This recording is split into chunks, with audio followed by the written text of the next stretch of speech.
Assalamualaikum, selamat siang. Waalaikumsalam, selamat siang juga, Bu. Eh, Bagaimana kabarnya? Alhamdulillah baik. Ibu sendiri gimana? Alhamdulillah baik juga. Alhamdulillah. Eh, Biar lebih jelas bisa perkenalan diri terlebih dahulu ya. Ya, bisa, Bu. Perkenalkan, nama saya itu Mukti Cahyawati. Saya tinggal di daerah Depok, Beji. Oke deh, Mukti ya. Jadi hari ini saya mau kasih sedikit edukasi nih berkaitan dengan layanan BK. Jadi layanan BK itu kan ada layanan orientasi, layanan informasi, layanan penempatan dan penyaluran, layanan konseling individu, layanan bimbingan kelompok, dan layanan konseling kelompok. Jadi hari ini saya mau kasih ke Mukti nih layanan konseling individu yang berkaitan tentang kesehatan reproduksi ya. Jadi kesehatan reproduksi itu adalah suatu keadaan sejahtera fisik, mental, dan sosial secara utuh dan tidak semata-mata bebas dari penyakit atau kecacatan dalam suatu yang berkaitan dengan sistem reproduksi, fungsi, dan prosesnya. Seperti itu. Jadi, kesehatan reproduksi juga adalah keadaan sempurna ya, yang fisik, mental, dan kesejahteraan sosial. Jadi, tidak pengertian kesehatan reproduksi itu tidak melulu artinya tentang reproduksi, tapi juga dia fokusnya juga harus kesehatan mental juga ada masuk dan kesehatan fisik juga bisa berkaitan dengan reproduksi juga seperti itu. Jadi itu adalah pengertian dari kesehatan reproduksi sendiri. Sedangkan konseling kesehatan reproduksi adalah proses pemberian bantuan dari konselor kepada seorang individu nih atau sekelompok orang yang memiliki masalah kesehatan reproduksi seperti itu. Jadi isi mungkin yang akan dibahas dari konselor kepada klien itu percakapan tentang reproduksi seperti itu. Dan isi percakapannya juga itu disesuaikan dengan umur dan permasalahan yang dialami oleh si klien tersebut, baik dari perkembangan fisik dan mentalnya, misalnya kayak mungkin kalau misalkan klien kebanyakan itu kalau tentang permasalahan reproduksi biasanya nggak jauh dari masalah pacaran seperti itu, perilaku seksual, atau mungkin eh, penyakit menular seksual, karena kan banyak sekarang pergaulan bebas ya, mungkin bisa kita tahu. Dan eh, dari pergaulan bebas itu menyebabkan kehamilan yang tidak diinginkan seperti itu gitu. Sampai di sini ada yang mau ditanyakan atau sudah mengerti? Kalau misalkan sudah mengerti, saya akan lanjutkan lagi nih pembahasannya tentang tujuan konseling kesehatan reproduksi itu sendiri. Oke, kalau sudah mengerti, saya akan jelaskan lagi ya secara umum tujuan konseling kesehatan reproduksi sendiri. Gitu. Jadi, Baik, Bu. jadi tujuan konseling kesehatan reproduksi sendiri adalah memberikan informasi nih tentang kesehatan reproduksi secara benar dan proporsional. Konseling kesehatan reproduksi juga membantu klien memperoleh identitas dirinya dalam pilihan perilaku dan orientasi seks, meningkatkan juga pengetahuan seksualitas nih yang benar, serta mengurangi kecemasan yang dialami oleh klien berkaitan dengan perilaku dan orientasi seksualnya seperti itu. Selain itu juga konseling kesehatan reproduksi juga menghasilkan perubahan kebiasaan dan perilaku nih, yang juga bertanggung jawab dan mengajarkan keterampilan membuat keputusan seperti itu. Dan juga ada sebenarnya kita juga tahu ya masalah-masalah. Jadi tujuan umum adanya konseling kesehatan reproduksi. Sekarang kita bahas tentang masalah reproduksi yang dapat dialami oleh remaja, baik perempuan maupun laki-laki. Tapi karena kita perempuan, mungkin saya akan lebih mengarah ke perempuan yang bahasanya mungkin. Oke, jadi yang pertama itu adalah biasanya masalah reproduksi dapat dialami oleh remaja itu seks bebas.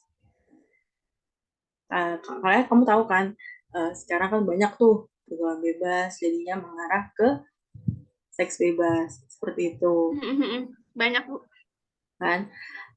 Mungkin ada kali temen Mukti yang seperti itu yang mengikuti pergaulan bebas, jadinya mengarah ke yang harus tidak boleh dilakukan seusianya. Mungkin kalau di lingkungan saya, kalau saya amati sih nggak kayak gitu sih, Bu. Alhamdulillah, kayak jadi ya udah pergaulannya biasa aja gitu, nggak yang sebebas kayak saya lihat suka di media sosial gitu, Bu. Oke, itu ya syukurlah ya kita kali kamu hidup di lingkungan yang memang tidak aneh-aneh gitu, anak-anaknya juga gitu.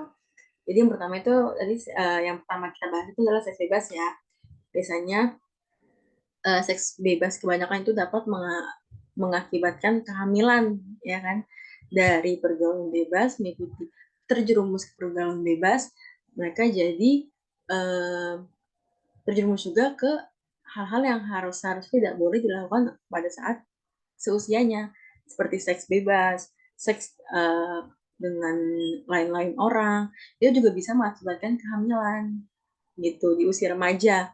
Dan bisa juga tertularnya tuh penyakit menular seksual. Contohnya apa? Yaitu HIV dan AIDS. Kamu pernah dengar kan penyakit menular seksual yang memang diakibatkan atau faktornya itu ya dari seks bebas gitu. Mm-mm.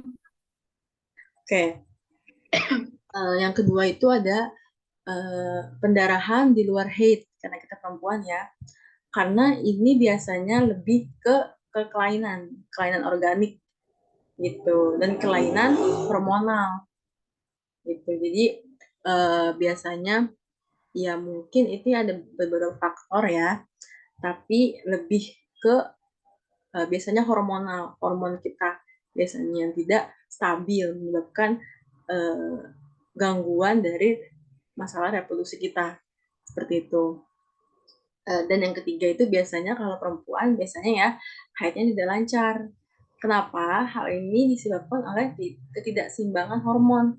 Biasanya dipengaruhi oleh stres, misalkan dan indeks misalkan masa tubuhnya itu berkurang terlalu banyak, jadinya haidnya tidak teratur. Misalkan ada banyak orang yang contohnya melakukan diet ketat gitu, itu juga bisa mempengaruhi masalah kesehatan reproduksi gitu. Jadi haidnya tidak lancar. Kenapa? Karena perubahan pola makan juga itu juga berpengaruh kepada kesehatan reproduksi kita gitu. Biasanya makannya yang porsinya normal, sekarang karena didikitin jadinya disedikitkan, jadinya itu berpengaruh kepada uh, kesehatan reproduksi kita gitu. Jadi indeks massa tubuhnya berkurang dan hormonnya juga berarti terganggu kan, jadinya haidnya tidak lancar. Biasanya kayak mungkin bisa sebulan sekali, misalkan 2 bulan baru mens, 3 bulan baru mens, seperti itu. Apakah ini mungkin pernah mengalami haid yang tidak lancar mungkin? Pernah sih beberapa kali gitu, Bu. Oke, itu biasanya juga. Tapi itu jarang banget sih. Oh, itu jarang. Makanya beberapa kali pernah gitu. Oke, jadi itu juga mungkin ya dipengaruhi oleh bisa stres, terlalu banyak pikiran juga bisa kamu jadi nggak melulu tentang permasalahan yang memang di luar dari kebiasaan kita. Ini saya contoh tadi, saya contohkan tadi yang diet gitu. Tapi juga bisa mempengaruhi uh, pikiran. Bisa banyak pikiran itu juga termasuk menjadi salah satu faktor penyebab kesadaran reproduksi kita menjadi terganggu. Terus stres, kita kepikiran, terus juga aktivitas fisik yang terlalu berat biasanya juga bisa mempengaruhi head yang tidak lancar seperti itu. Dan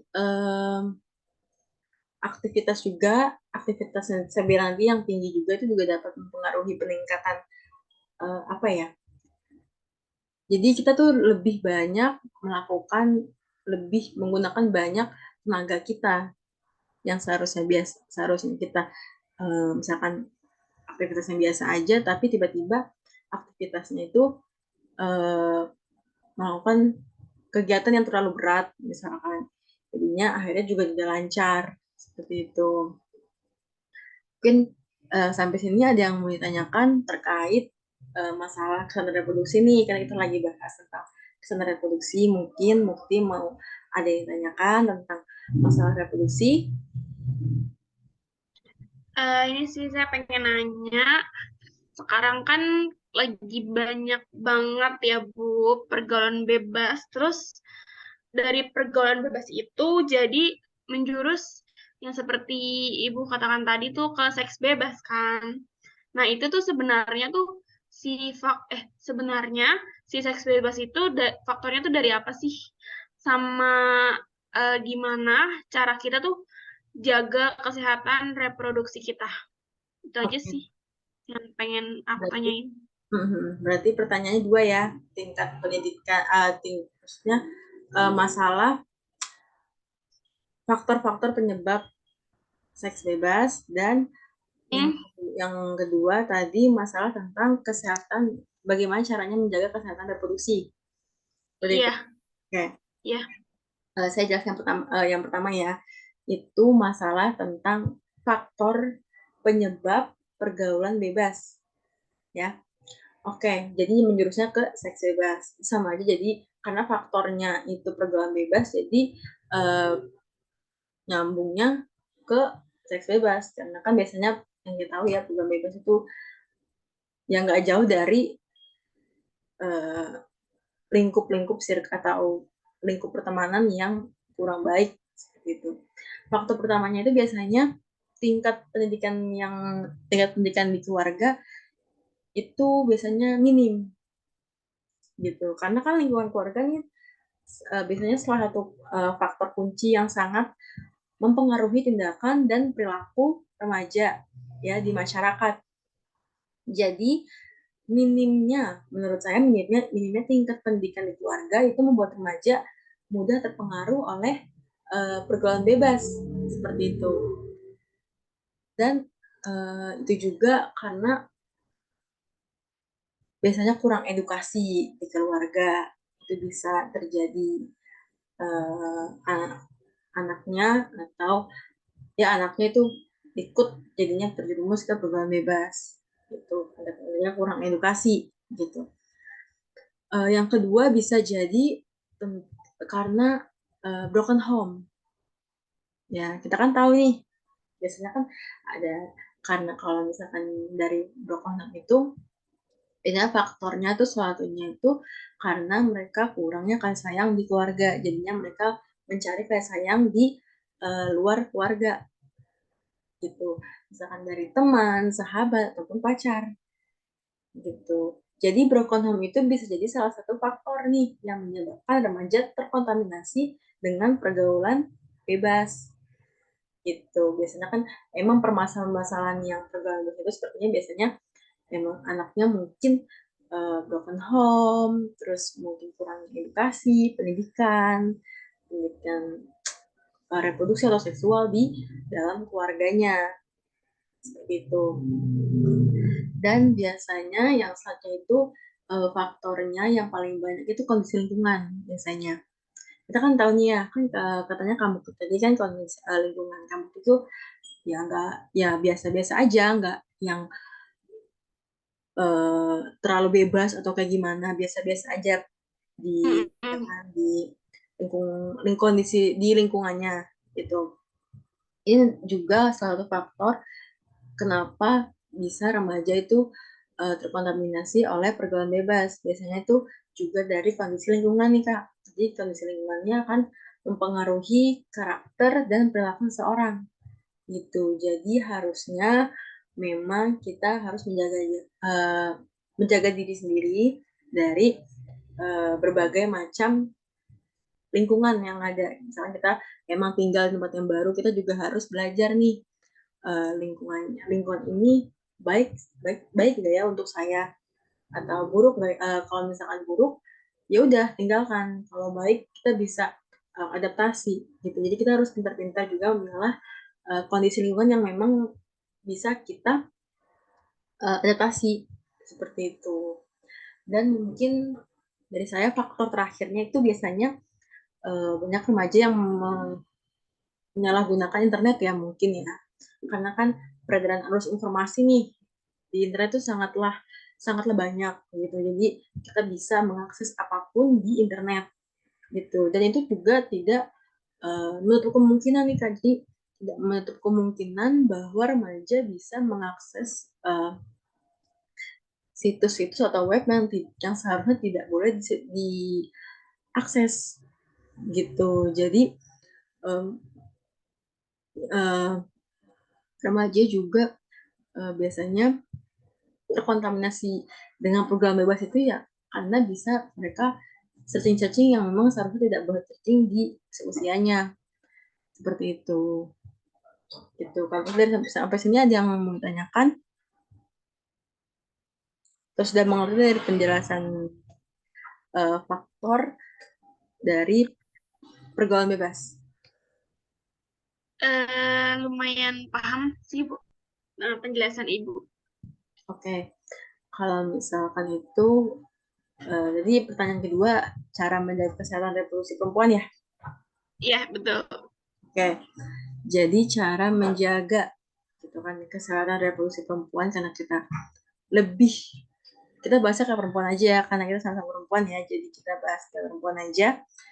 Jadi menjaga kesehatan reproduksi perempuan itu yang pertama itu pasti menjaga kebersihan.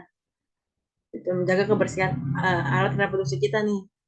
Gitu, selalu cuci tangan, selalu pokoknya apapun dimanapun kita harus bersih, selalu bersih. Apalagi kita juga harus menjaga tidak hanya menjaga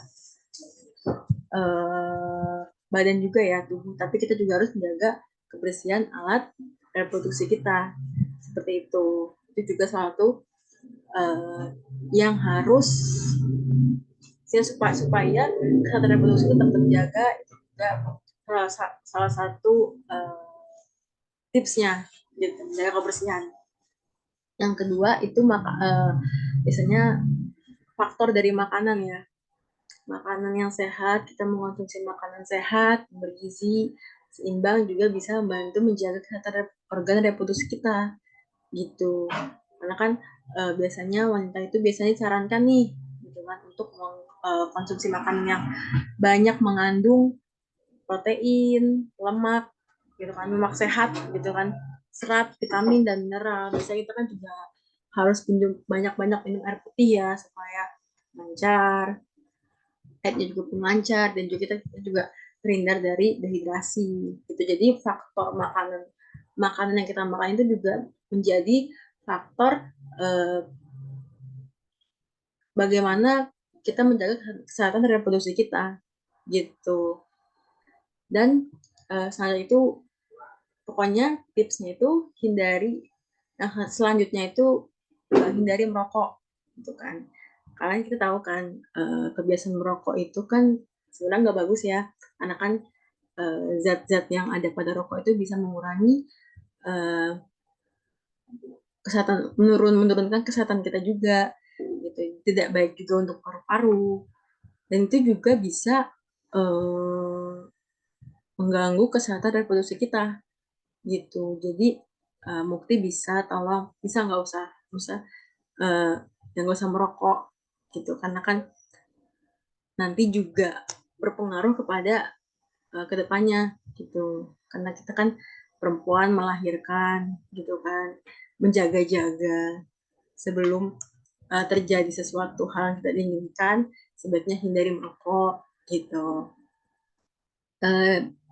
Alkohol juga sebaiknya dihindari karena kan alkohol juga mempengaruhi kesehatan organ reproduksi kita, reproduksi wanita gitu kan. Karena kandungan-kandungan alkohol biasanya kan keras ya. Jadi itu juga mempengaruhi masalah kesehatan reproduksi kita gitu. Dan mungkin tips yang terakhir itu ini lebih ke karena kita ngomongnya pergaulan bebas ya. Jadi uh, mungkin bisa dihindari seks bebas yang beresiko gitu. Kenapa? Karena uh, kita kalau misalkan seseorang berganti-ganti pasangan itu pastinya juga akan uh, menghasilkan penyakit gitu. Misalkan dari pihak perempuannya maupun laki-lakinya memang mempunyai penyakit menular seksual seperti HIV dan AIDS gitu. Jadi kebiasaan berganti-ganti pasangan itu uh, seharusnya dihindari gitu karena selain memicu gangguan pada sistem reproduksi wanita, itu hal ini juga bisa meningkatkan resiko penyakit menular seksual. Yang tadi saya jelaskan tadi ya, yang HIV dan AIDS itu kan mungkin mungkin tahu ya penyakit-penyakit menular seksual yang kita biasanya bahas itu.